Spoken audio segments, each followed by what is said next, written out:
La première sensation, c'est le froid. Un froid profond, mordant, qui s'infiltre à travers votre tente de feutre et vos couvertures de laine. Il trouve le bout de votre nez, les interstices de vos vêtements. Vous êtes réveillé bien avant le soleil. Dehors, le monde n'est qu'une toile de noir et de gris, où les seuls sons sont les gémissements sourds des chameaux et les murmures étouffés des hommes. Vous êtes un marchand sur la route de la soie, et votre journée a déjà commencé. Vous vous extirpez de votre natte, la paille crissant sous votre poids.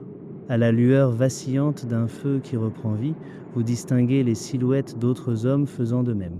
Que vous ayez passé la nuit dans une yourte partagée ou dans la sécurité relative d'une auberge fortifiée, un caravansérail, le rituel du matin est immuable. C'est une routine silencieuse, fonctionnelle. Nul temps pour la flânerie. Votre vie entière est dictée par le soleil et les besoins de vos bêtes. Blotti près des flammes grandissantes, vous préparez un repas simple. Vous versez du millet dans une marmite d'eau bouillante, remuant le grain qui s'épaissit en une bouillie chaude. C'est votre carburant pour la matinée. Il n'a pas vocation à être délicieux, seulement à sustenter. Pour un bref instant de plaisir, peut-être y ajoutez-vous quelques dattes séchées ou des abricots. Leur douceur est un contraste fugace et bienvenu à la fadeur du reste. Ce petit luxe est un rappel des lointaines terres fertiles avec lesquelles vous commercez. Pour la plupart des gens de ce voyage, les moments de réel confort sont rares. L'élément le plus vital de votre matinée est le thé. Mais ce n'est pas le thé aux feuilles délicates que l'on pourrait imaginer. Sur la route, il est transporté en lourdes briques compressées, si denses et durables qu'elles servent parfois de monnaie. Vous en cassez un petit morceau que vous laissez tomber dans l'eau chaude. Vous y ajoutez peut-être une pincée de sel ou une goutte de lait. En buvant ce liquide chaud et nourrissant, vous sentez la chaleur se répandre dans votre corps, vous préparant à la rude journée qui vous attend. Ce simple thé salé est votre bouclier contre le frisson de l'aube. Alors que les premières lueurs du jour percent l'horizon, le camp s'anime d'une activité déterminée. Il est temps de charger les véritables moteurs de toute cette entreprise. Votre regard se pose sur le majestueux chameau de Bactriane.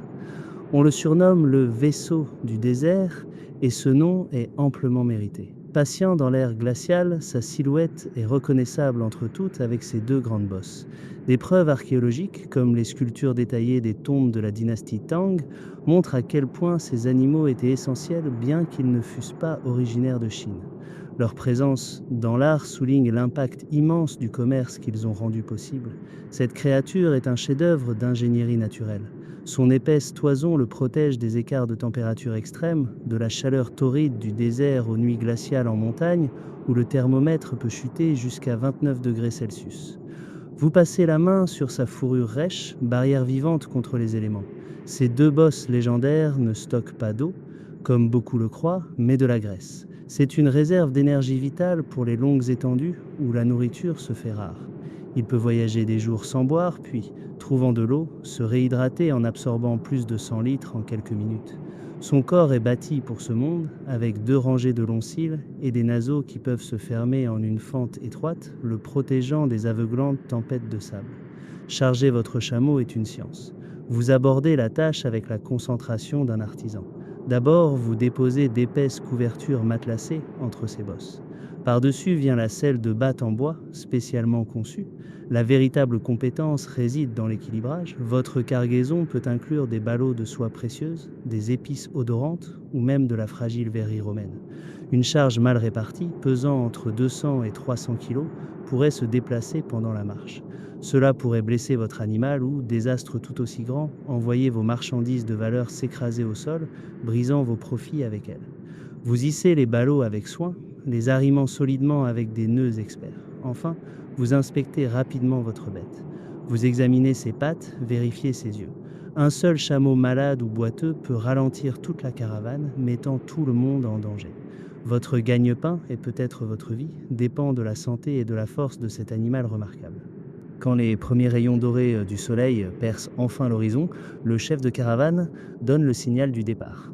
La longue et lente procession commence.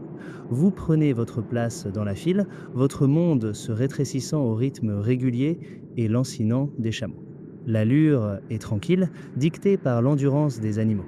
Vous couvrirez aujourd'hui entre 20 et 30 km, soit environ 40 à 60 lits, l'unité de mesure traditionnelle chinoise. Cela ne semble pas beaucoup, mais vous le ferez demain et le jour d'après, pendant des semaines, des mois. Le voyage est une profonde épreuve d'endurance mentale. Pendant des heures, le paysage est un tableau vaste et immuable. Vos yeux balaient des dunes de sable infinies, des étendues de sol plat et rocailleux, ou la steppe jaune et aride. Ce vide visuel peut saper le moral. C'est une monotonie que seule brise la nécessité d'une vigilance de tous les instants. Chaque membre de la caravane est une sentinelle. Vous scrutez en permanence l'horizon, à la recherche du nuage de poussière révélateur qui pourrait signaler des cavaliers. Sont-ils d'autres marchands ou des bandits en quête d'une proie facile? Vous apprenez à lire le ciel, guettant les changements subtils dans les nuages qui pourraient annoncer une soudaine et mortelle tempête de sable. Vous écoutez les bruits du voyage, le grincement des selles en cuir, le martèlement sourd de centaines de pattes sur la terre. Selon certains récits, un système de sécurité simple mais ingénieux était souvent utilisé. Une cloche était attachée au tout dernier chameau de la longue file indienne. Le chef de caravane, en tête, écoutait son tintement doux et constant. Si le son s'arrêtait brusquement, c'était le signe immédiat qu'un voleur tentait peut-être de détourner discrètement le dernier animal. L'orientation elle-même est une compétence à part entière. Dans une étendue sans repère, comme le tristement célèbre désert du Taklamakan, que les voyageurs appelaient la mer de la mort, vous vous fiez aux étoiles la nuit. Le jour, votre chemin est souvent guidé par un repère sinistre, les ossements blanchis par le soleil des animaux et des voyageurs qui vous ont précédés et n'ont pas survécu. Lorsque le soleil atteint son zénith, son point le plus haut et le plus impitoyable, la caravane fait halte. Cette sieste de la mi-journée n'est pas une pause paresseuse et c'est une stratégie de survie essentielle. Vous et vos animaux devez conserver votre énergie pour endurer la chaleur de l'après-midi. Vous cherchez le peu d'ombre disponible, peut-être celle d'un gros rocher ou le flanc de votre chameau agenouillé. C'est le moment des petites tâches importantes. Vous vérifiez la sécurité de votre cargaison, resserrant les cordes qui auraient pu se détendre. Vous effectuez une réparation mineure sur une lanière de cuir usé. Et surtout, c'est là que vous abreuvez les animaux, si vous avez eu la chance de camper près d'un puits ou d'une oasis. L'eau est ici la denrée la plus précieuse, plus valeureuse que la soie ou l'or. Sa disponibilité dicte tout votre itinéraire, le rythme de votre voyage et vos chances de survie.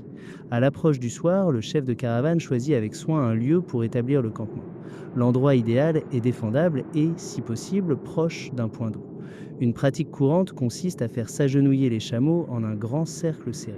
Ils forment un rempart vivant, une barrière protectrice contre les pillards et les animaux sauvages. À l'intérieur de cette forteresse de bêtes, votre petite communauté temporaire s'anime. Vous montez votre tente de feutre et aidez à allumer un feu. Les flammes repoussent l'immense obscurité du désert et offrent une chaleur bienvenue contre le froid qui revient. Mais alors que vous préparez le repas du soir, le travail le plus important de la journée commence. Le feu de camp est bien plus qu'un lieu de chaleur et de nourriture, c'est une bourse d'informations mobile. Ici, dans un carrefour multilingue qui nécessite souvent des traducteurs, vous échangez les renseignements qui sont la sève de votre commerce. Les historiens expliquent que ce flux d'informations était aussi vital que n'importe quelle marchandise physique que vous transportiez. Vous partagez des récits d'attaques de bandits récentes, avertissant les autres des tronçons de routes dangereux. Vous transmettez des nouvelles sur des fonctionnaires corrompus exigeant de nouveaux péages dans la prochaine ville. Vous discutez des allégeances politiques changeantes des tribus locales. Plus important encore, vous partagez les derniers prix du marché de l'oasis qui vous attend. Cette connaissance, recueillie autour des flammes vacillantes, façonne directement les décisions qui pourraient mener à d'énormes profits ou à la ruine totale. La journée se termine comme elle a commencé, dans la vigilance. La garde de nuit est établie. Même à l'intérieur de votre forteresse de chameaux, vous n'êtes jamais complètement serein. Et ainsi, alors que les feux de camp sont allumés et que le premier tour de garde est en place, nous marquerons une pause dans notre expédition. Nous avons survécu à la marche monotone de ce premier jour, et si vous êtes encore là, c'est que vous êtes un véritable compagnon de voyage. La routine est maintenant installée, mais la véritable histoire, la raison de ce périple périlleux, est sur le point de se dévoiler. Bientôt, nous déballerons les trésors de la caravane, révélant non seulement les secrets de la soie chinoise, mais aussi les fameux chevaux célestes pour lesquels des empires se sont fait la guerre. Au-delà, le chemin s'assombrit. Nous devrons traverser le redoutable Taklamakan, un désert dont le nom signifie le lieu sans retour, en utilisant comme guide les squelettes blanchis au soleil des voyageurs qui nous ont précédés. C'est une perspective qui, bien qu'angoissante, j'ose espérer que nous pourrons l'observer d'une distance raisonnablement sûre. Si vous souhaitez voir cette cargaison parvenir jusqu'à sa destination, laissez un j'aime sur cette vidéo pour faire savoir au maître de la caravane que vous êtes toujours des nôtres. Et abonnez-vous pour être certain de ne pas être abandonné à la prochaine oasis. Pour l'heure, reposez vos yeux. L'aube se lève tôt sur la route de la soie. Imaginez un instant que vous déteniez un secret si précieux qu'il soutient toute votre économie. Il paie vos soldats, pave vos routes et projette votre puissance à travers le monde connu. Pour les empereurs de la Chine ancienne, ce secret était une chose vivante, un petit ver sans prétention, et le fil chatoyant qu'il produisait. Il s'agissait, bien sûr, de la soie, le tissu qui a donné son nom à la route de la soie. Mais l'histoire des biens échangés est bien plus que celle d'un simple fil. C'est une histoire de désir et de besoin, de technologie et de trésors, reliant les confins de la Terre. Commençons par la star du spectacle. Vous êtes dans un bosquet calme et soigneusement entretenu, quelque part en Chine sous la dynastie Han. L'air est empli d'un bruissement doux et persistant, le son de milliers de petites bouches mâchant méthodiquement des feuilles de mûrier. C'est le cœur battant de la sériciculture, le processus complexe et hautement protégé de la production de soie. Vous observez un fermier manipuler délicatement les vers à soie, connus sous le nom de Bombix mori, et en prendre soin tout au long de leur croissance. Après avoir filé leur cocon à partir d'un filament unique et ininterrompu pouvant atteindre 1 millier de mètres de long, le processus passe à sa prochaine étape délicate. Vous sentez la chaleur humide s'élever d'une marmite d'eau bouillante. Des ouvriers y plongent soigneusement les cocons, une étape nécessaire pour dissoudre l'agent liant et permettre au fil arachnéen d'être dévidé. Ce n'est pas seulement un artisanat et c'est un monopole d'État. Pendant des siècles, un décret impérial promet la mort à quiconque serait surpris à faire passer en contrebande les secrets de ces vers ou de leurs œufs au-delà des frontières de l'Empire. Ce secret incroyable est la source même de la valeur de la soie.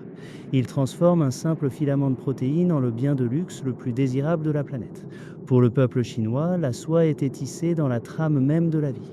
C'était plus qu'un vêtement et c'était une monnaie.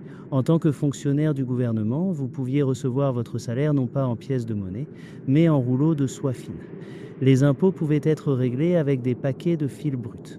C'était aussi un puissant outil de diplomatie. Un cadeau de broderie exquise pouvait apaiser une tribu nomade agitée à la frontière ou impressionner un dignitaire en visite.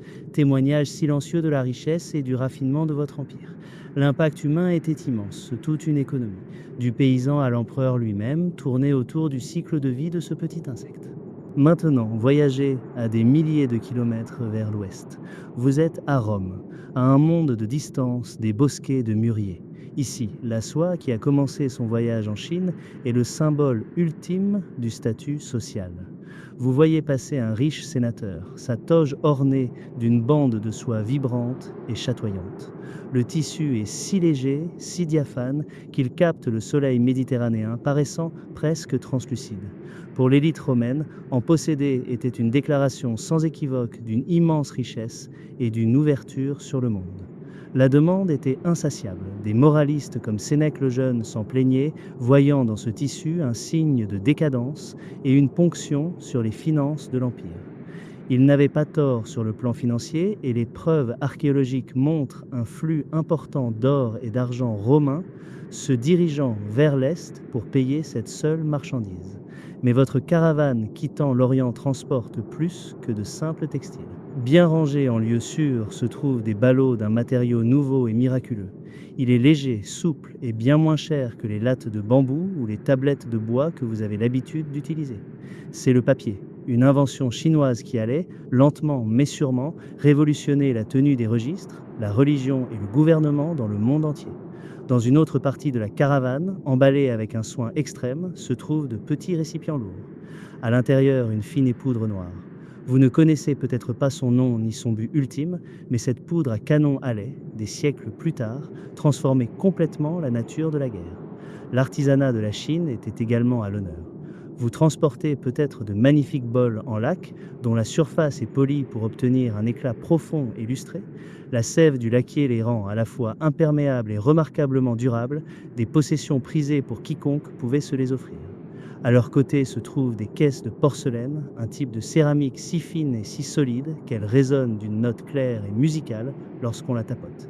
Personne d'autre au monde ne savait comment cuire l'argile à des températures aussi élevées pour obtenir cet effet.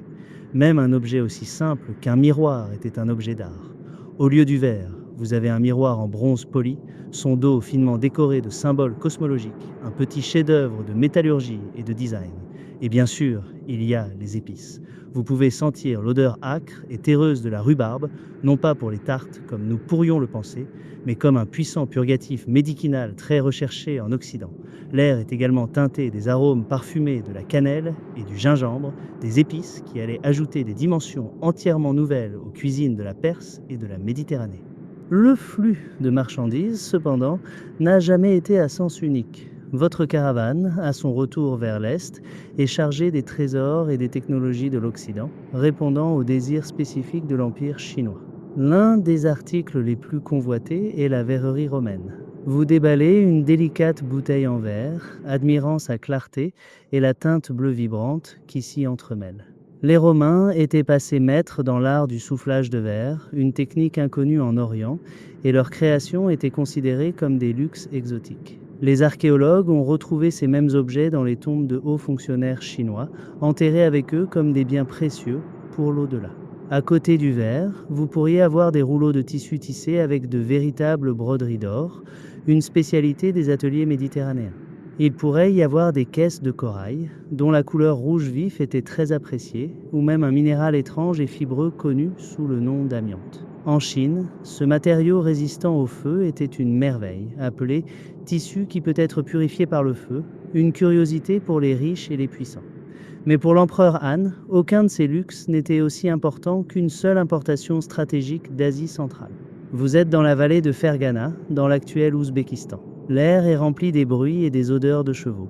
Mais ceux-ci ne ressemblent pas aux poneys plus petits des plaines chinoises. Ce sont les fameux chevaux célestes, réputés pour leur taille, leur force et leur endurance. Vous sentez la puissance brute de leurs muscles lorsqu'ils se déplacent. Pour la dynastie Han, ces animaux étaient la clé de la survie. L'Empire faisait face à une menace existentielle constante de la part des cavaliers habiles des tribus nomades Xiongnu au nord. Pour les combattre, la Chine avait besoin de sa propre cavalerie, montée sur des destriers capables de rivaliser avec ceux de l'ennemi. Les historiens pensent aujourd'hui que la poussée initiale et agressive de la dynastie Han en Asie centrale était moins motivée par le désir de vendre de la soie que par ce besoin militaire critique. L'empereur Wu lança des expéditions massives, envoyant des dizaines de milliers de soldats dans des campagnes épuisantes, non pas pour ouvrir des marchés, mais pour s'assurer un approvisionnement fiable de ses chevaux supérieurs. Le coût humain fut énorme, mais le gain stratégique était considéré comme essentiel. En ce sens, l'épanouissement du commerce fut le résultat direct de cette ambition militaire. Le besoin de chevaux justifiait les dépenses liées à la construction de garnisons et à la pacification des routes commerciales, ce qui créa à son tour l'environnement sûr où la route de la soie put prospérer. Les chevaux d'abord et l'explosion des ventes de soie a suivi. Maintenant, prenez du recul et observez le système dans son ensemble. Vous réalisez rapidement que presque personne ne fait le voyage en entier. Un marchand ne charge pas ses chameaux dans la capitale chinoise de Chang'an pour les décharger des mois plus tard à Antioche, en territoire romain. Les distances immenses et la mosaïque de royaumes, de langues et de dangers rendaient cela quasi impossible. Au lieu de cela, la route de la soie fonctionnait comme une immense course de relais, et les marchandises étaient le témoin passé d'un marchand à l'autre. Au centre de tout ce réseau, agissant comme les maîtres intermédiaires, se trouvait un peuple connu sous le nom de Sogdiens. Vous êtes dans un bazar animé de Samarcande, le cœur de la patrie sogdienne. L'air vibre d'une douzaine de langues différentes, mais celle que vous entendez le plus pour le commerce est le sogdien. Ces marchands, originaires de cette région iranienne, étaient les maîtres incontestés de la route. Ils formaient une société mobile, multilingue et commercialement brillante. Ils établirent des colonies commerciales dans les villes oasis tout au long des routes, des frontières de la Chine jusqu'aux confins de la Perse. Leur réseau était les artères qui reliaient les grandes économies du monde, et leur langue devint la lingua franca du commerce pendant des siècles. Pour un marchand sogdien, votre maison était la route, et votre communauté était le tissu de relations que vous entreteniez sur des milliers de kilomètres. Ce système de relais eut un effet profond sur le prix de toute chose. Imaginez que vous êtes ce premier marchand achetant un rouleau de soie brute en Chine.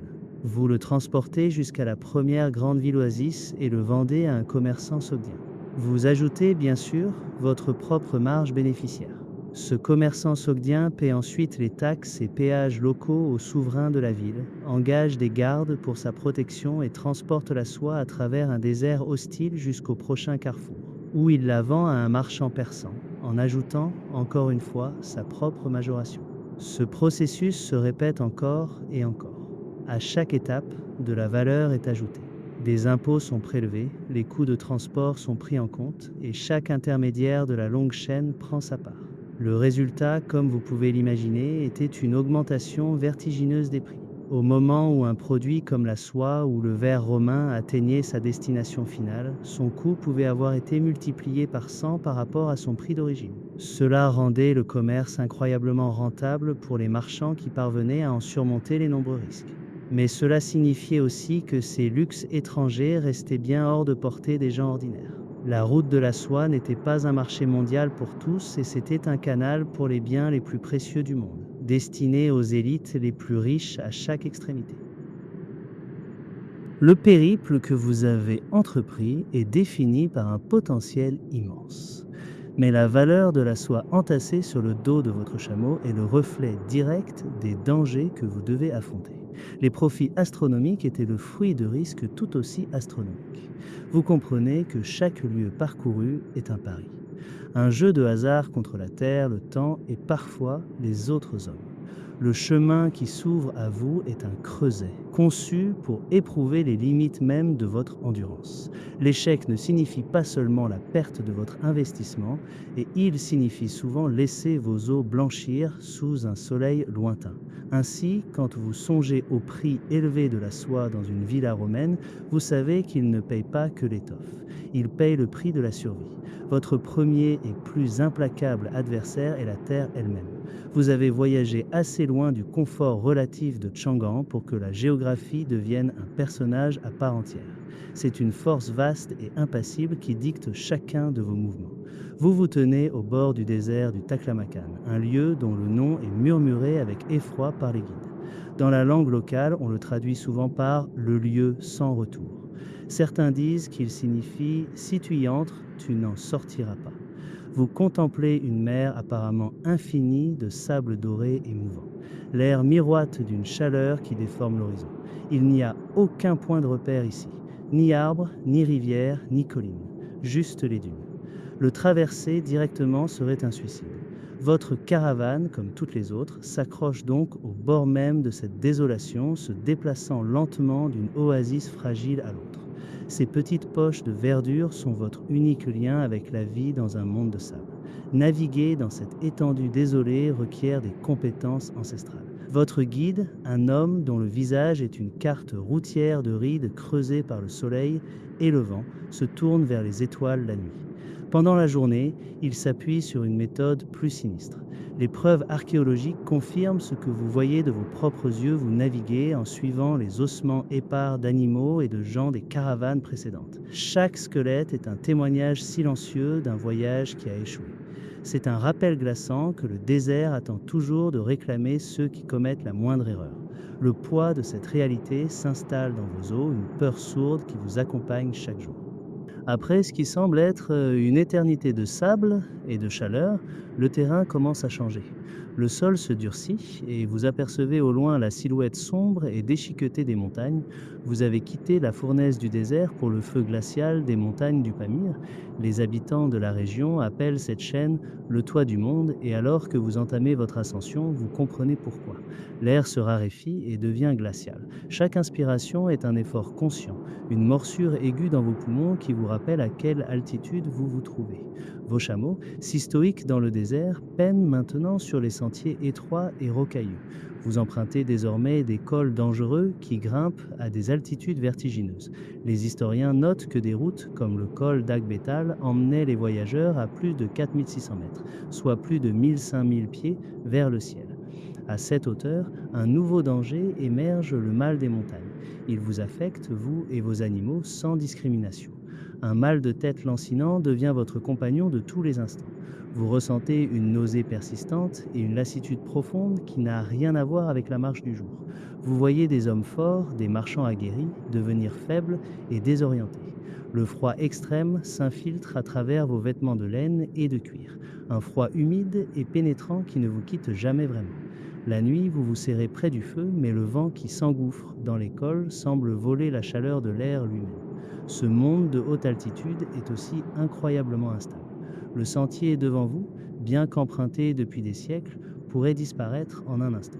Vous apprenez à guetter le grondement sourd d'une avalanche, un son qui annonce qu'une rivière de neige et de roches est sur le point de dévaler le flanc de la montagne.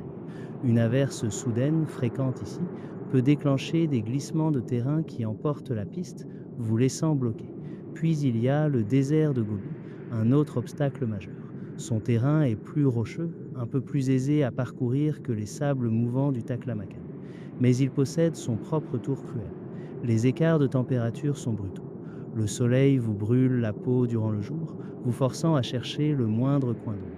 Pourtant, une fois le soleil couché, la chaleur s'évanouit instantanément, remplacée par un froid polaire qui peut geler l'eau laissée dans un récipient ouvert. Survivre ici signifie être préparé pour deux mondes différents en une seule journée, une tâche difficile lorsque vos bagages sont déjà si limités. Le tribut physique de ces paysages est immense, rongeant lentement votre corps et votre esprit. Les défis du monde naturel étaient immenses, mais ils étaient du moins prévisibles à leur manière. Vous saviez que le désert était chaud et que les montagnes étaient froides. Un danger plus incertain venait des autres peuples qui habitaient ces terres sauvages. La richesse que transporte votre caravane est un puissant aimant et les étendues désolées entre les villes sont des terrains de chasse parfaits pour ceux qui voudraient s'en emparer par la force. Les steppes et les déserts abritent des tribus nomades. De votre point de vue, ce sont des bandites du leur. La route commerciale qui traverse leurs terres ancestrales est une source de revenus. Des groupes comme les Xiongnu et plus tard les Mongols étaient une menace constante. Vous surveillez sans cesse l'horizon. Un panache de poussière au loin pourrait n'être que le vent, mais il pourrait aussi annoncer l'approche rapide des chevaux d'un groupe de pillards. C'est pour cette raison même que vous ne voyagez pas seul. Selon les historiens, cette menace omniprésente est la raison pour laquelle les marchands se regroupaient en larges convois bien armés. Votre caravane ressemble moins à un convoi marchand qu'à une lente expédition militaire. Les gardes armés d'arcs et d'épées sont une dépense nécessaire. Parfois, un chef local exige un tribut pour un passage en toute sécurité, un prix élevé que vous devez payer. D'autres fois, une attaque est inévitable, une volée de flèches et une lutte violente pour les biens que vous avez eu tant de mal à protéger. Même lorsque vous atteignez la sécurité supposée d'une ville ou d'un avant-poste, la menace humaine change simplement de visage. La route de la soie n'a jamais été un empire unique et unifié, c'était une mosaïque mouvante de royaumes et de petits États. Une guerre entre les empires romains et perses, à des milliers de kilomètres de là, pouvait soudainement bloquer votre route. L'effondrement d'une dynastie locale pouvait plonger toute une région dans le chaos, la rendant infranchissable, et à chaque poste de contrôle, à chaque porte de ville, vous faites face à des fonctionnaires à la main tendue. Ces hommes exercent un petit pouvoir localisé et beaucoup sont corrompus. Ils exigent des péages et des taxes arbitraires, inventant de nouvelles redevances sur le champ. Vous n'avez d'autre choix que de payer, sentant votre profit durement gagné s'éroder pièce par pièce. Au-delà de ces défis constants, il y avait les fureurs soudaines des éléments. Les voyageurs ont décrit des tempêtes de sable violentes qu'ils appelaient des ouragans noirs. Elles se levaient avec une vitesse terrifiante, assombrissant le ciel comme la nuit et ensevélissant tout sur leur passage. Dans les montagnes, des crues soudaines pouvaient transformer un ravin asséché en un torrent furieux, emportant votre chemin et vos bêtes. Et si les loups des steppes attaquaient rarement une grande caravane, un voyageur isolé ou un animal égaré était une proie facile. De tous les dangers auxquels vous faites face, le plus insidieux est peut-être celui que vous ne pouvez voir. Celui que vous ne pouvez combattre avec une épée ou intimider avec une garde bien armée. C'est le tueur invisible, la maladie. Après une longue journée de marche, vous installez un campement simple. Les conditions sont un terreau parfait pour la maladie. L'hygiène, telle que vous la concevez, est totalement inexistante. L'eau que vous buvez, puisée à un puits ou à un ruisseau, est souvent partagée avec des dizaines d'autres personnes et d'innombrables animaux. Vous espérez qu'elle est pure, mais il n'y a aucun moyen d'en être sûr. Votre régime alimentaire sur la route est monotone et souvent dépourvu de nutriments essentiels. Jour après jour, la viande séchée, le pain rassis et ce que vous pouvez glaner comme fourrage pèsent sur votre organisme. Votre corps est usé par l'effort physique constant, le manque de sommeil et le stress du voyage. Votre système immunitaire, comme nous l'appellerions aujourd'hui, est affaibli. Vous devenez une cible choix pour la moindre affection de passage. Vous sentez une fièvre commencer à s'insinuer dans votre corps ou une toux s'installer profondément dans votre poitrine. Chez vous, ce serait un inconvénient mineur. Mais ici, loin de toute ville, cela peut être une condamnation à mort. Il n'y a pas de médecin. Les remèdes que vous transportez sont principalement des potions de bonne femme et des prières. Il y a peu de réconfort à espérer au-delà d'une gorgée d'eau ou d'un linge humide sur votre front. Cela créait une réalité terrible et tragique pour les voyageurs de la route de la soie. Si vous tombiez gravement malade, vous deveniez un fardeau pour la caravane. Chaque jour de retard augmentait le risque pour tous les autres et rongeait leurs profits. Vos compagnons faisaient face à un choix sinistre. Comme l'ont noté les historiens, la peur de la contagion et les impératifs du groupe signifiaient souvent que les malades étaient laissés derrière. On leur donnait une petite quantité de nourriture et d'eau et on les laissait attendre leur sort seuls dans l'immensité sauvage. Le poids psychologique de cette éventualité était énorme. Chaque toux ou douleur d'estomac provoquait une vague de peur. C'était un rappel que sur cette longue route solitaire, votre propre corps pouvait devenir votre pire ennemi. Survivre au voyage ne consistait pas seulement à traverser des déserts et à repousser des bandits. Il s'agissait d'endurer la guerre invisible qui se livrait à l'intérieur de vous. Et pour ceux qui y parvenaient, l'arrivée dans la prochaine grande cité n'était pas seulement un succès commercial et c'était un profond triomphe humain. Après des semaines, peut-être même des mois, passés dans les paysages vastes et impitoyables de la route de la soie, votre monde s'est réduit au sable, à la roche et au ciel. Le voyage semble infini. Et puis, à l'horizon, une masse sombre se dessine. Lentement, elle se transforme en de hauts et épais remparts. Vous êtes arrivé à un caravansérail. Ces auberges fortifiées en bord de route étaient le cœur battant de la route, et en apercevoir une était synonyme de sécurité. L'air, qui pendant si longtemps n'avait eu que le goût de la poussière, porte maintenant l'odeur faible mais bienvenue des feux de cuisine et du bétail. Pour un voyageur comme vous, ce parfum est celui de la survie. Ces structures n'étaient pas placées au hasard. Les preuves archéologiques montrent qu'elles étaient souvent construites à environ une journée de marche les unes des autres, soit entre 30 et 40 km. Cette planification minutieuse signifiait qu'avec un peu de chance, vous et votre précieuse cargaison n'auriez jamais à passer une nuit exposée aux dangers de la route. En approchant, vous remarquez l'échelle du lieu. C'est une grande forteresse quadrangulaire, bâtie avant tout pour la sécurité. Ses murs sont hauts et imposants, conçus pour dissuader les bandits qui pourraient observer depuis les collines. Il n'y a qu'une seule entrée, une porte unique, lourdement fortifiée. Elle est assez large pour laisser passer un chameau entièrement chargé, et alors que vous traversez son ombre, un profond sentiment de soulagement vous envahit. Le chaos et l'incertitude de la nature sauvage cèdent la place à l'agitation organisée de ce petit monde autonome. Le son du vent est remplacé par le beuglement des animaux et le murmure de voix humaines parlant une douzaine de langues différentes. À l'intérieur de cette forteresse du commerce, vous êtes en sécurité pour la nuit. Ce sentiment de sécurité était peut-être la denrée la plus précieuse que l'on pouvait trouver sur toute la route de la soie. Après avoir dormi des semaines durant d'un seul œil, le simple fait de se trouver derrière une porte verrouillée ressemblait au luxe suprême. Le cœur du caravansérail est une grande cour à ciel ouvert. C'est la première étape pour vos animaux épuisés. Vous guidez vos chameaux dans l'espace bondé où des centaines d'autres bêtes sont déchargées, nourries et abreuvées. Le sol est un mélange de terre et de paille piétinée, et l'air est lourd de l'odeur terreuse des animaux fatigués. Tout autour de la cour se trouve une arcade d'entrepôt au rez-de-chaussée. Ici, vous pouvez abriter en toute sécurité vos ballots de soie, vos épices ou toute autre marchandise que vous transportez. Les serrures sont simples, mais la communauté des marchands assure un certain degré de protection mutuelle. Personne ne veut de problème dans un lieu dont tout le monde dépend. Pour une somme modique, vos biens sont à l'abri des voleurs et des intempéries, une tranquillité d'esprit qui vaut chaque pièce de monnaie. Au-dessus des entrepôts, à un étage supérieur, abritait souvent une série de petites chambres modestes pour les voyageurs comme vous. Votre chambre n'est pas luxueuse, c'est probablement juste un petit espace semblable à une cellule avec une natte au sol. Mais après des semaines de piste, un toit solide au-dessus de votre tête ressemble à un palais. Vous pouvez enfin étirer vos membres endoloris sans craindre les scorpions ou les serpents. La vibration constante de la marche a disparu, remplacée par une immobilité profondément réconfortante. Pour des gens qui passaient la majeure partie de l'année en déplacement, ces simples chambres offraient un répit rare et bienvenu face à l'exposition constante aux éléments. Mais un caravansérail était bien plus qu'un simple hôtel de bord de route.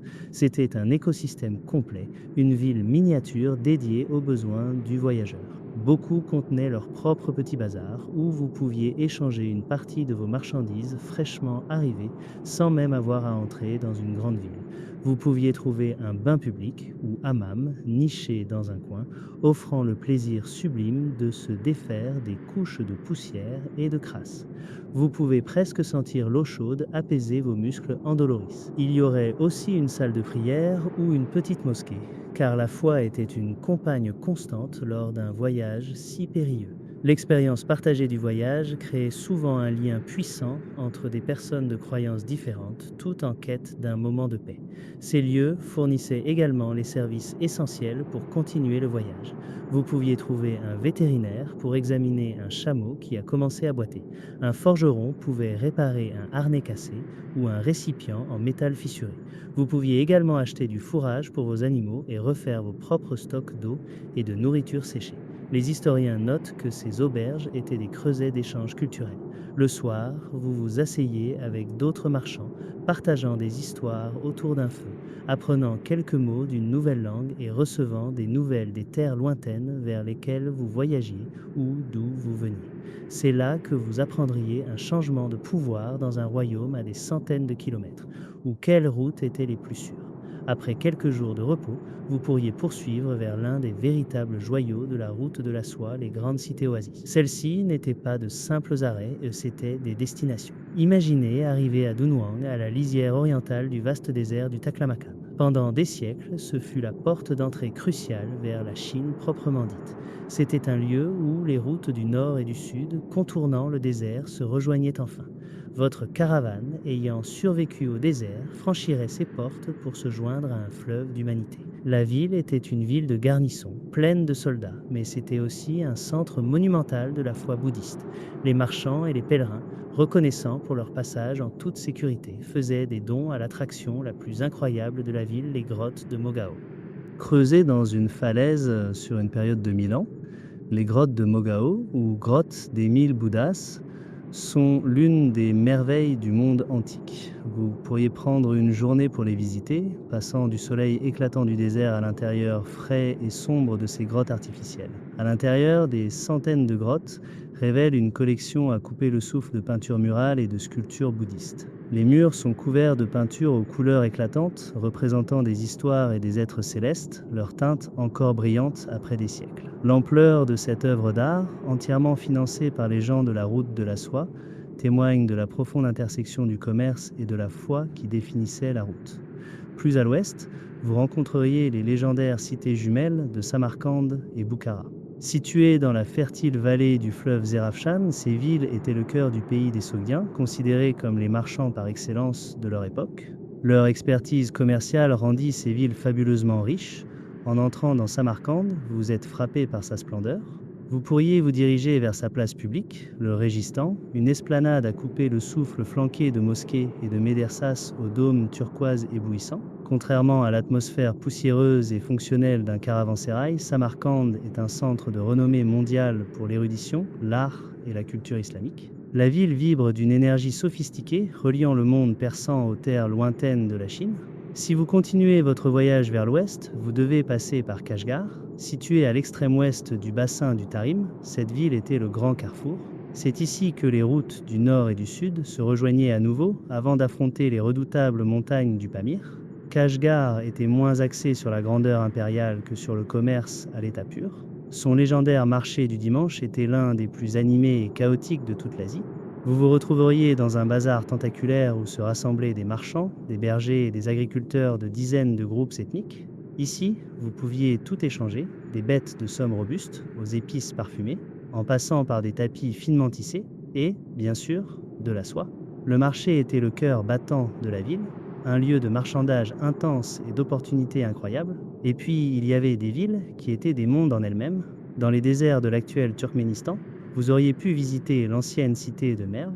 Ce n'était pas une simple ville-oasis, et c'était une métropole tentaculaire. Au XIIe siècle, c'était sans doute la plus grande ville du monde. En tant que capitale du grand empire seljoukide, Merv était un centre majeur de sciences et de savoir. Elle possédait des bibliothèques célèbres et même un observatoire astronomique. C'était aussi un pôle de production, réputé pour ses textiles, son acier de haute qualité et même ses melons. Pour un voyageur, arriver dans une ville comme Merv, après avoir traversé un désert sans fin, devait donner l'impression d'arriver dans une autre dimension, un témoignage de la capacité de l'humanité à créer des mondes prospères dans les endroits les plus inhospitaliers. Se promener dans le bazar de Kashgar ou de Samarcande était une expérience sensorielle bouleversante. Le tissu social de ces villes était une tapisserie vibrante tissée de 1000 fils différents. Vous y verriez un éventail étourdissant de visages des marchands sogdiens et persans dans leurs robes raffinées, des nomades turcs à la peau burinée, des fonctionnaires chinois Han à l'air sévère et des moines indiens en robes safranées. Vous entendriez une douzaine de langues parlées, un bourdonnement constant de négociations et de conversations qui emplissait l'air. Vous faisiez partie d'un véritable melting pot, un rassemblement physique de personnes venues de tout le monde connu. Cette interaction quotidienne et informelle entre les cultures était quelque chose qui n'existait tout simplement pas dans les sociétés plus uniformes des empires d'où ils venaient tous. Le bazar lui-même était le cœur économique et social de la ville. C'était souvent un labyrinthe de ruelles couvertes, offrant de l'ombre contre le soleil brûlant. L'air était chargé d'un mélange d'odeurs, le parfum piquant du cumin et du poivre des vendeurs d'épices, le doux parfum de l'encens, l'odeur de la viande grillée et l'arôme terreux des articles en cuir.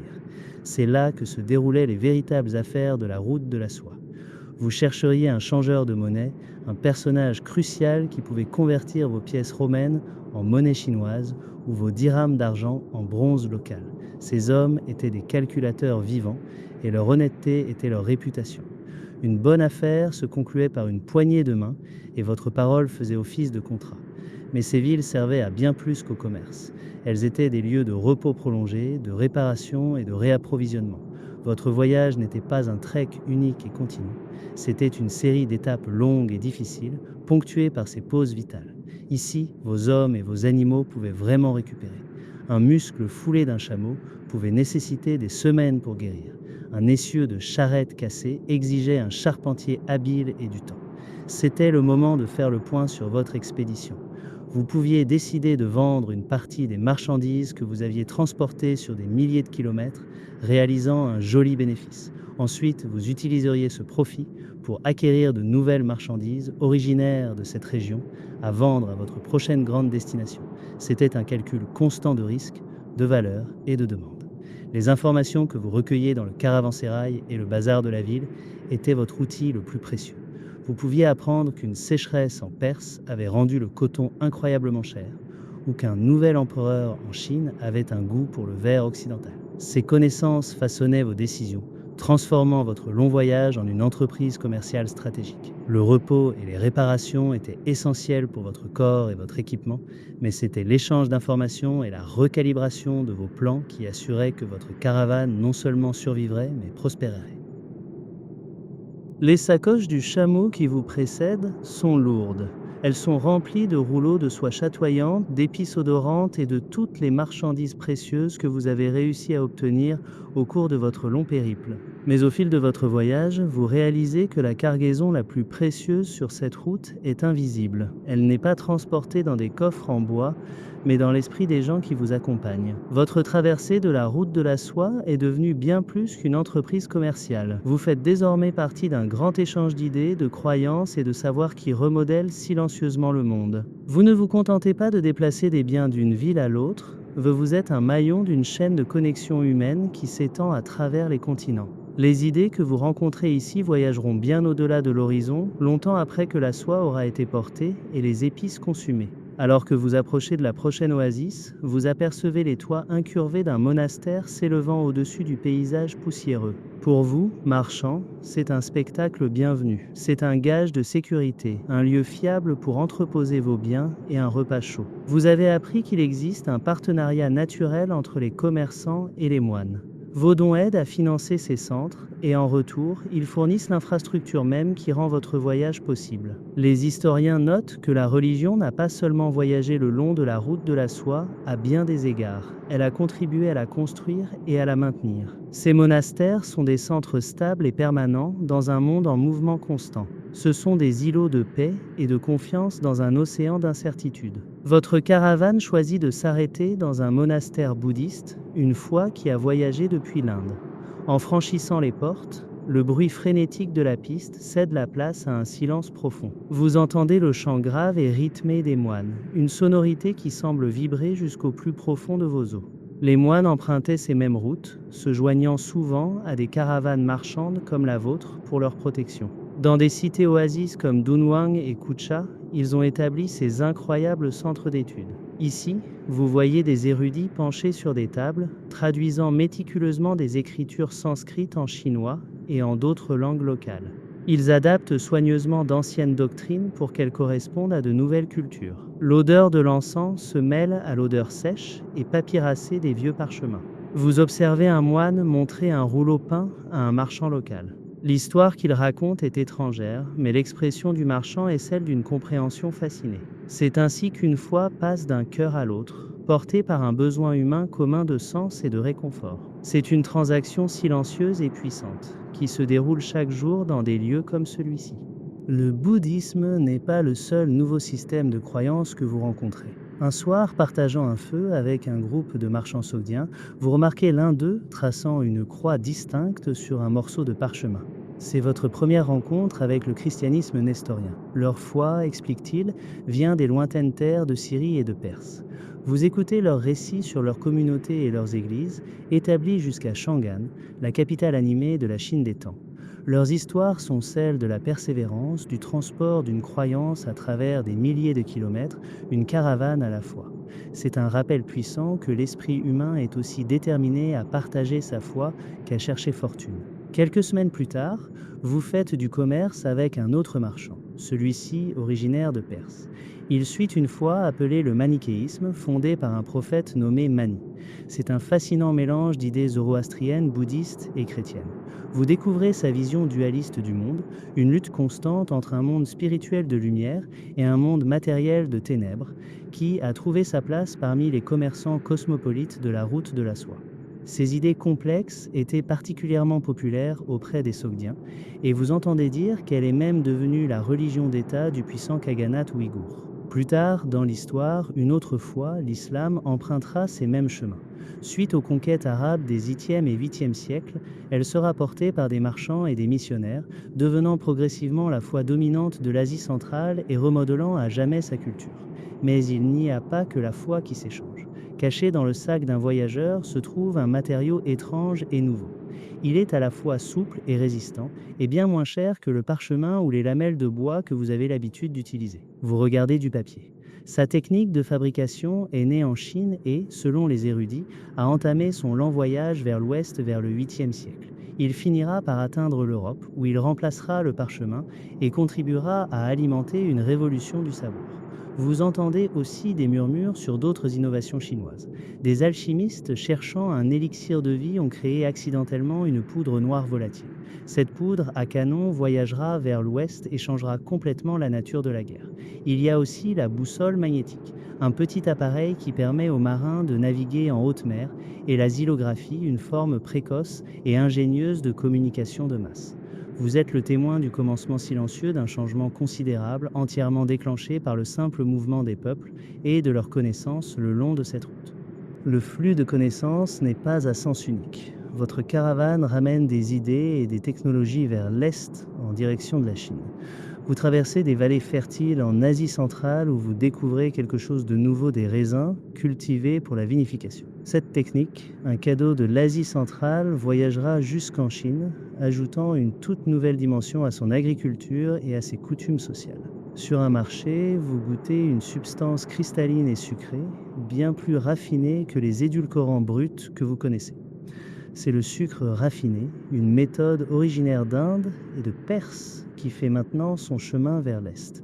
Ces petits luxes changent la vie quotidienne de manière subtile mais profonde. Au-delà de ces conforts, des idées plus complexes sont également en mouvement. Vous rencontrez des voyageurs qui transportent avec eux des connaissances avancées en astronomie et en médecine venues d'Inde, de Perse et du monde hellénistique. Dans une taverne au bord de la route, vous surprenez une conversation entre un médecin chinois et un moine indien. Ils comparent leurs notes sur les remèdes à base de plantes et les techniques de diagnostic, leur langage commun étant la quête de la guérison. Cette transmission de la pensée scientifique enrichit la compréhension chinoise, mêlant les traditions pour créer une image plus complète du monde et du corps humain. La route est un grand fleuve de savoir, avec des courants qui coulent dans les deux sens, nourrissant chaque culture qu'il touche. Le plus beau résultat de ce métissage est peut-être quelque chose que vous pouvez voir de vos propres yeux. Dans la région du Gandhara, qui se trouve aujourd'hui au Pakistan et en Afghanistan, vous entrez dans l'atelier d'un artiste. Là, vous voyez quelque chose d'étonnant. Des sculpteurs façonnent des images du Bouddha. Mais elles ne ressemblent à aucune de celles que vous avez vues auparavant. Les visages sont sereins et réalistes, les robes drapées avec un naturel qui semble presque vivant. Les historiens appellent cela l'art gréco-bouddhique. C'est le résultat de la rencontre entre les styles hellénistiques laissés par les conquêtes d'Alexandre le Grand et la spiritualité orientale. Avant cela, le Bouddha n'était représenté que par des symboles, une empreinte de pas, un arbre, un trône vide. Ici, pour la première fois, vous voyez le Bouddha doté d'une forme humaine. Cette fusion du réalisme occidental et de la croyance orientale a créé une nouvelle iconographie puissante. C'est un style artistique qui se révélera incroyablement populaire, se propageant avec le bouddhisme à travers toute l'Asie. Vous entendez aussi cette fusion dans la musique, la nuit. Un luth en forme de poire, un instrument de Perse, est joué par un musicien local.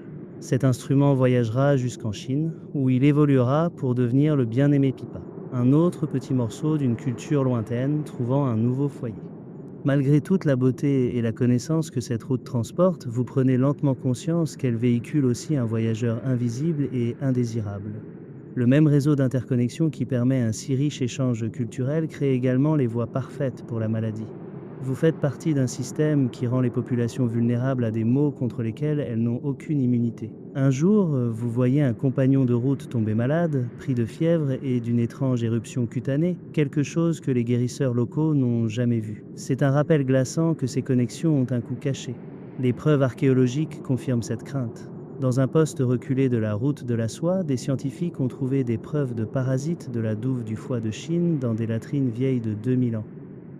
Une preuve concrète que les maladies infectieuses pouvaient parcourir d'immenses distances. Cet échange aurait des conséquences catastrophiques. Les historiens pensent que la dévastatrice peste de Justinien, qui a paralysé l'Empire byzantin au XIe siècle, est arrivée d'Asie centrale par ces mêmes routes commerciales. Mais une tragédie encore plus grande était à venir. Au XIVe siècle, vous entendriez des histoires terrifiantes sur la peste noire. Causée par la bactérie Yersinia pestis, on pense qu'elle a commencé dans les steppes d'Asie centrale. De là, elle se propagea vers l'est jusqu'en Chine et vers l'ouest le long des pistes caravanières que vous foulez maintenant. Les résultats furent apocalyptiques. Elle finira par tuer entre 30 et 50% de toute la population de l'Europe. L'effondrement démographique fut immense à travers le monde connu. Il a fondamentalement altéré les sociétés et les économies. Dans un moment d'une profonde ironie historique, la propagation rapide de la peste fut rendue possible par la stabilité politique de l'Empire mongol, l'empire même que la peste contribuerait à déstabiliser et à faire chuter. Debout ici, sur cette route poussiéreuse, vous pouvez sentir le poids immense de cette réalité. Ce chemin apporte la richesse, la foi et le savoir, mais il peut aussi amener un profond chagrin. Il relie l'humanité de toutes les manières possibles, pour le meilleur et pour le pire. L'héritage de la route de la soie n'est pas seulement celui de soieries brillantes et d'idées transformatrices, mais aussi celui d'une vulnérabilité partagée, une leçon qui semble tout aussi pertinente aujourd'hui qu'elle ne l'était il y a plusieurs siècles.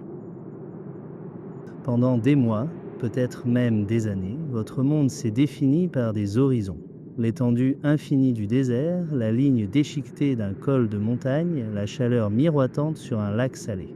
Mais aujourd'hui, cet horizon est rompu. Il est comblé par quelque chose dont vous aviez presque oublié l'existence, une ville. Et pas n'importe laquelle, mais l'un des grands terminus du monde connu. La poussière que vous respirez depuis si longtemps se mêle maintenant à l'odeur d'innombrables feux de cuisine, du bétail et de milliers de personnes vivant côte à côte. Le voyage touche à sa fin. Imaginez que vous voyagez vers l'est et que votre destination finale est la magnifique capitale de la dynastie Tang en Chine, Chang'an. Vous en avez peut-être entendu des récits, mais la réalité est stupéfiante. En son temps, c'était la ville la plus grande et la plus peuplée de la planète. Alors que vous franchissez ces portes monumentales, le chaos de la route cède la place à un sentiment d'ordre immense et délibéré. La ville est un quadrillage parfait, une carte tentaculaire de l'ingéniosité humaine. Votre chameau, habitué au silence des étendues sauvages, est maintenant bousculé par des charrettes, des soldats et des érudits. L'air vibre d'une douzaine de langues que vous ne reconnaissez pas. Pour vous et pour d'autres marchands étrangers comme vous, il existe un lieu désigné, le marché de l'Ouest. Ce n'est pas seulement un marché, et c'est une ville dans la ville. Ici, des gens de votre propre région du monde, Sogdiens, Persès et Arabes, se sont taillés une vie.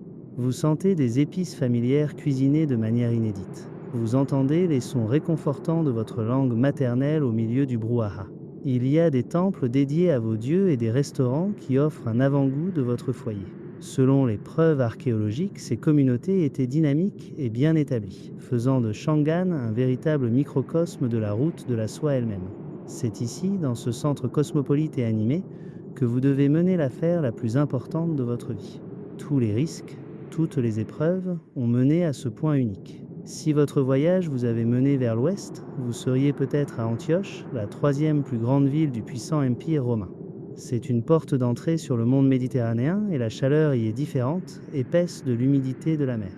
L'architecture est de pierre, non de bois, et les visages sont nouveaux et étranges.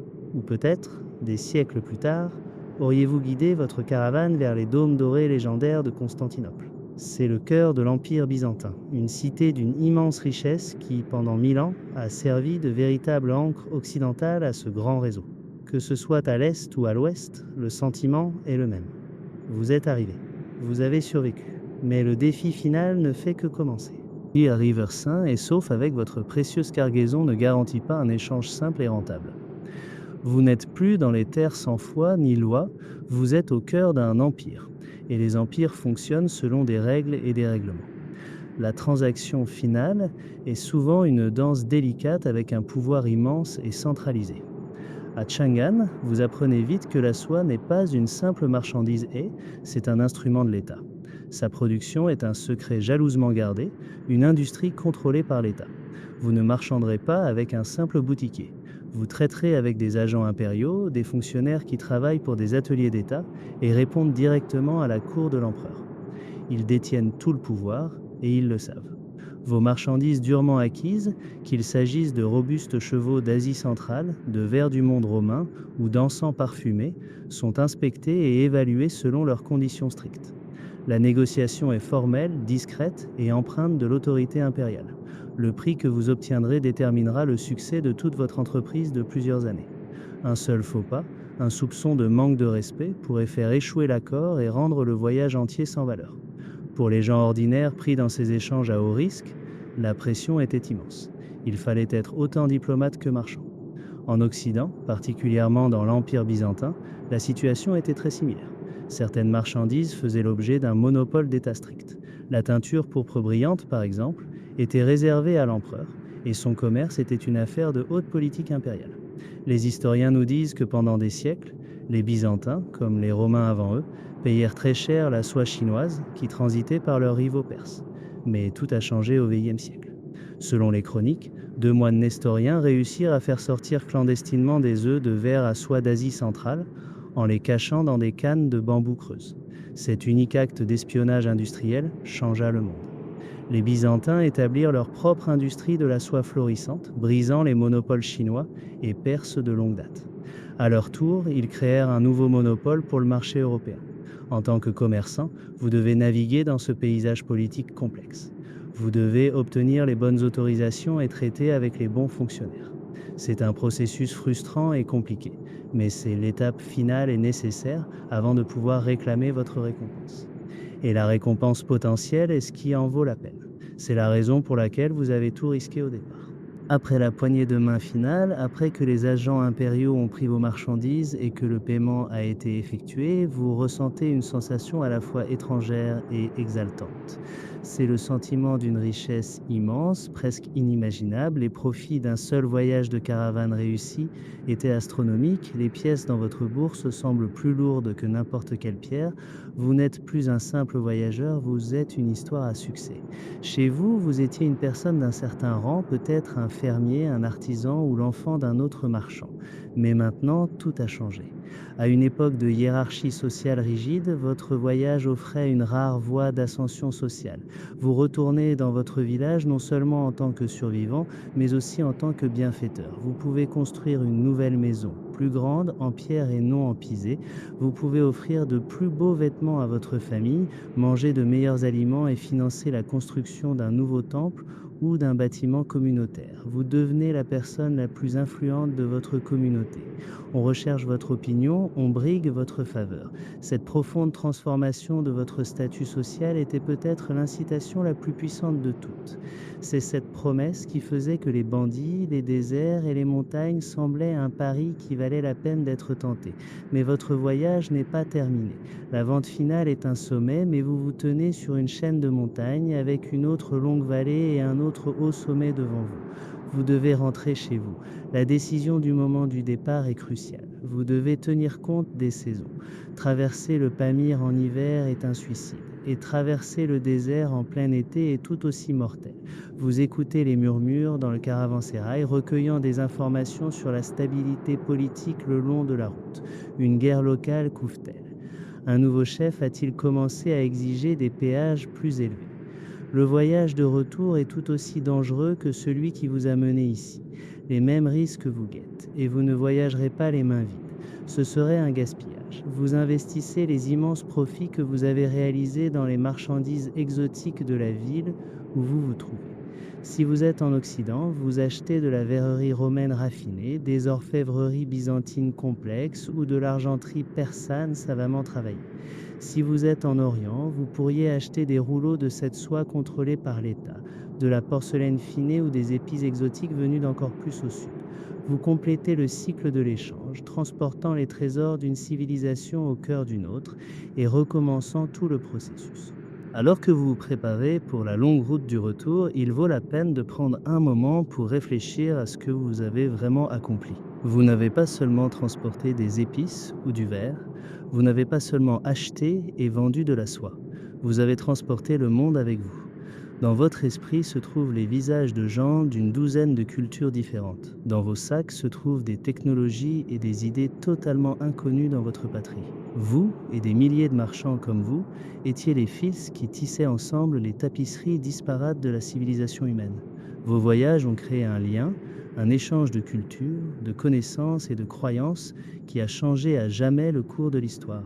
Les historiens voient souvent la route de la soie comme la première grande expérience de mondialisation. C'était, à bien des égards, une version bêta de notre monde moderne et interconnecté. Les défis que vous avez affrontés en tant que marchand sont des analogues directs des complexités que nous gérons aujourd'hui. Vous deviez naviguer entre des systèmes politiques très différents, gérer des transactions multidevises sans banque et surmonter de profondes barrières linguistiques et culturelles.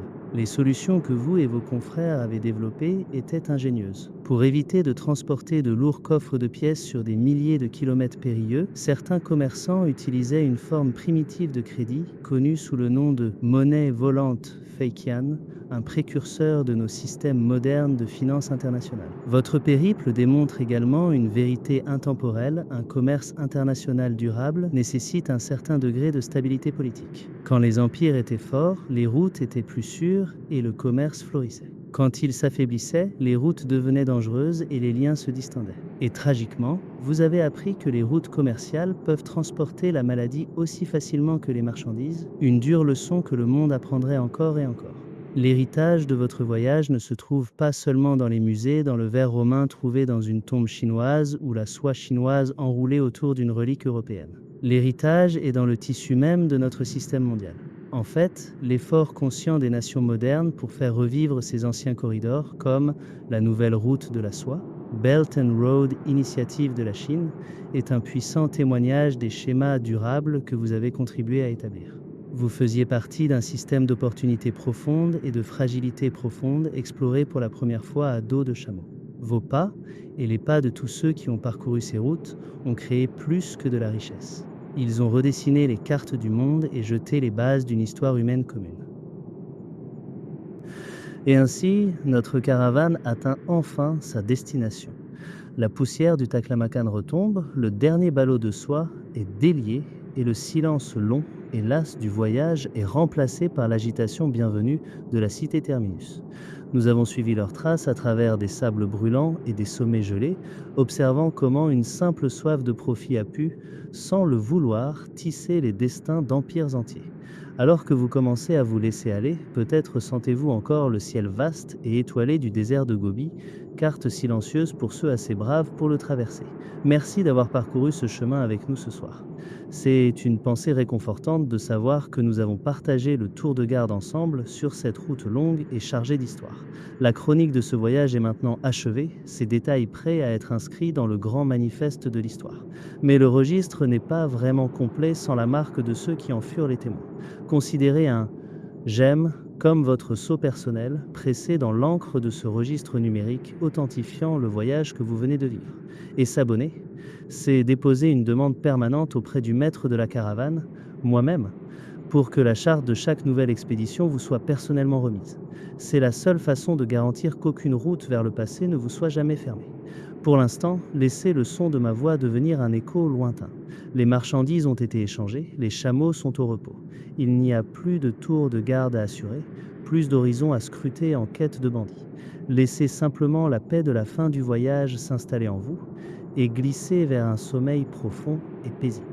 L'histoire de la route de la soie sera là, tel un souvenir précieux à votre retour. Bonne nuit.